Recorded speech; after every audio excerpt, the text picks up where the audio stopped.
Hello everyone, welcome to my channel Let's Make Bio Easy. In this video, we will discuss about respiration in animals. So let's start. First of all, respiration in animals is performed through different modes. मतलब different animals जो हैं वो different तरीके से respiration perform करते हैं. जैसे कि single celled organisms perform respiration through their cell membrane. They don't have any specific organs for the respiration. Single celled organisms like amoeba, paramecium, planaria, they do not have specific organs to perform respiration, but they simply obtain gases or throw out gases from their body with the process of diffusion through their cell membrane. But on the other hand, some animals have specific organs to perform respiration, like earthworms and leeches. They have skin. They perform respiration through the skin. Similarly, aquatic animals like fish, prawns, mussels, they have gills in their body to perform respiration. Insects like grasshopper, cockroaches, housefly, mosquitoes, they have tiny holes on their body which are known as spiracles and a tube-like structures known as trachea to perform respiration. And terrestrial animals are also known as land animals जैसे कि humans, birds, lizards and dogs, they have organ which is known as lungs to perform respiration. And one thing to remember is that frogs can breathe both by through their lungs or the skin. It depends upon that where they are living at the moment, that they perform respiration through lungs or through their skin. Now, all the respiratory organ has certain common features, like all the respiratory organs have large surface area to get enough oxygen. मतलब उनके पास surface area बहुत ज़्यादा होगा ताकि वो enough oxygen ले सके, अपने अंदर ले सके. और उनके जो all the respiratory organs have thin walls for easy diffusion and exchange of respiratory gases. अब जब respiratory gases diffusion होती हैं तो उसको whole body में जाना होता है. That's why जो respiratory organs हैं उनकी walls हैं जो वो thin होती हैं ताकि डिफ्यूजन में प्रॉब्लम ना आ सके, इजी डिफ्यूजन हो सके और एक्सचेंज ऑफ रेस्पिरेटरी गैसेस हो सके. And all the respiratory organs have rich blood supply for transporting respiratory gases.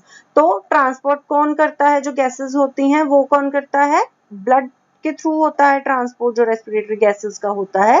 इस वजह से जो रेस्पिरेटरी ऑर्गन्स होते हैं उनके आसपास रिच ब्लड सप्लाई होना बहुत जरूरी है ताकि जो रेस्पिरेटरी गैसेस हैं वो easily from one place to another place transport हो सके. Now we will discuss respiration in amoeba. We all know amoeba is a unicellular organism and now we also know that they perform respiration by the process of simple diffusion through their cell membrane. अब simple diffusion क्या है? Diffusion is the process through which molecules move from the place of higher concentration to the place of lower concentration. अगर अब amoeba water में है तो water में obviously concentration of oxygen ज्यादा है as compare to the body of amoeba. तो जो dissolved oxygen है inside the water diffuses into the body of amoeba through its cell membrane. अब एक ही सेल है तो जब oxygen inside the body of amoeba, inside the cell of amoeba diffusion हो जाती है, that quickly spread inside the whole body of the amoeba and respiration takes place. After respiration, the carbon dioxide produced diffuses out into the surrounding water through that similar cell membrane by the process of diffusion. अब क्योंकि respiration हो रही है amoeba के अंदर तो उसकी वजह से जो कार्बन डाइऑक्साइड प्रोड्यूस हो रही है वो अमीबा में ज्यादा है, वाटर में कम है. इसकी वजह से through the process of diffusion, मतलब हायर कंसंट्रेशन कहाँ है? अमीबा के अंदर, वो अपने आप डिफ्यूज आउट हो जाती है from the amoebic cell.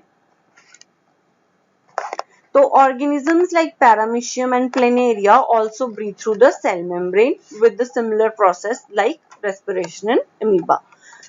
Now we will discuss about respiration in earthworm.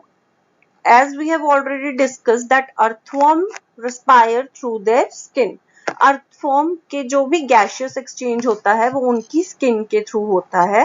तो इनकी स्किन बहुत ज्यादा थिन होती है और ब्लड सप्लाई इसमें अच्छा खासा ब्लड सप्लाई होता है. Oxygen absorbs oxygen through their skin which is then transported to all cells by the blood.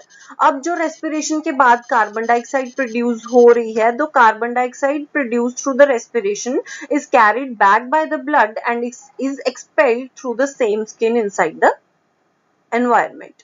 So this is respiration in earthworm, which is very simple कि skin के through oxygen diffusion हुआ, वो blood में गया, blood ने each and every cell of the earthworm's body उसको पहुंचा दिया, respiration हुई, carbon dioxide carbon dioxide produce हो रही है और carbon dioxide through the blood दोबारा स्किन के पास आई और वो डिफ्यूज आउट हो जाती है. This is all about respiration in earthworm. Now, respiration in fish. Fish have special organs called gills for respiration. They are present on the both surface of the, both sides of the head and covered by the gill covers. Now, the fish क्योंकि पानी के अंदर रहता है तो वो oxygen कौन सा यूज करेगा? That is dissolves inside the water. तो respiration कैसे होता है? Fish breathes by taking in water through mouth. Mouth से पानी लेता है और उसको थ्रू गिल्स के ऊपर से पास ऑन होता है वो वाटर. जब गिल के ऊपर से पास ऑन होता है वाटर, तो गिल्स क्या करते हैं? उसमें से ऑक्सीजन को एक्सट्रैक्ट कर लेते हैं. वाटर में से ऑक्सीजन को एक्सट्रैक्ट हो जाता है और जब ऑक्सीजन एक्सट्रैक्ट हो गई वाटर में से, तो वो ब्लड उसको एब्जॉर्ब कर लेगा. ब्लड में एब्जॉर्ब होने के बाद क्या होता है? ब्लड का एक ही फंक्शन है इन रेस्पिरेशन के, उसको ऑक्सीजन को हर बॉडी सेल के पास पहुंचाना है. जब बॉडी सेल के पास पहुंच गई तो रेस्पिरेशन परफॉर्म हो गई, तो जो कार्बन डाइऑक्साइड प्रोड्यूस होती है वो वापस ब्लड किसके पास ले आएगा? गिल्स के पास. And gills expel that carbon dioxide into the surrounding water. So this is the very simple process of respiration in fish के water move in होता है through mouth inside the fish और water क्या होता है? pass on होता है over the gills. Gills क्या करते हैं? ऑक्सीजन को extract कर लेते हैं. ऑक्सीजन extract होने के बाद क्या होता है? तो वो blood में absorb हो जाता है. blood में absorb होने के बाद वो जो ऑक्सीजन है to each and every cell of the body चला जाता है और कार्बन डाइऑक्साइड प्रोड्यूस होता है. कार्बन डाइऑक्साइड ब्लड उसको लेके आता है वापस गिल्स के पास और that gets expelled out from the fish's body into the surrounding water. That's all about respiration in fish. Now we will discuss about respiration in humans. अब respiration in humans through a special organ system होता है. उस system को क्या बोलते हैं? Respiratory system. और respiratory system के मेजर ऑर्गन्स कौन कौन से हैं? जैसे कि नोज, दिस इज नोज. उसके बाद क्या आता है? Nasal cavity. नेजल कैविटी के बाद आता है trachea, which is also known as wind pipe. Trachea के बाद ये उसकी डिवीजन हो जाती है और इस डिवाइडेड पाइप को क्या बोलते हैं? ब्रोंकाई. ब्रोंकाई के बाद ये अंदर क्या चला गया? लंग्स के अंदर चला जाती है ब्रोंकाई. ब्रोंकाई के अंदर जो छोटे छोटे पार्ट्स हैं इनको क्या बोलते हैं? ब्रोंक्यूल्स. और ये जो आप एंड में देख सकते हैं ये राउंडेड शेप स्ट्रक्चर्स, ये क्या है? Alveoli. Alveoli are the major organs where gaseous exchange inside the humans takes place. These are the alveoli. ये जो rounded shaped एंड है ब्रोंक्यूल्स का, इनको क्या बोलते हैं? एल्वियोलाई. और डायाफ्राम क्या है? ये जो muscular organ below the lungs present है, ये किस में हेल्प करता है? In breathing. It is a major organ which helps in breathing. ये बिलो द लंग्स प्रेजेंट होता है. Now we will discuss about कि ब्रीदिंग इन और ब्रीदिंग आउट होता कैसे है. ब्रीदिंग इन देखते हैं हम पहले. जब ब्रीद इन करना होता है तो जो डायाफ्राम है वो कॉन्ट्रैक्ट कर जाता है और रिब केजेस मूव अपवर्ड और आउटवर्ड. अपवर्ड ऊपर की तरफ और आउटवर्ड मूव करते हैं, जिसकी वजह से जो चेस्ट कैविटी है that expands and the volume of the chest cavity increases.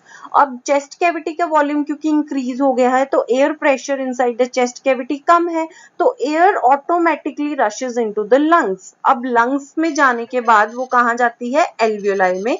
Alveoli gets filled with the air containing the oxygen. अब अगर देखें तो ये है एल्वियोलाई इन मैग्नीफाइड फॉर्म. अब यहाँ पे ऑक्सीजन ज्यादा हो गई और ये है richly supplied with blood vessels. Alveoli के पास सबसे ज्यादा ब्लड कैपिलरीज प्रेजेंट होती हैं, तो यहाँ से ऑक्सीजन कहाँ चला जाएगा? डिफ्यूजन हो जाएगा ब्लड कैपिलरीज में और ब्लड कैपिलरीज में जाने के बाद ब्लड इसको क्या करेगा? ऑक्सीजन को तो each and every cell of the body pass on कर देगा.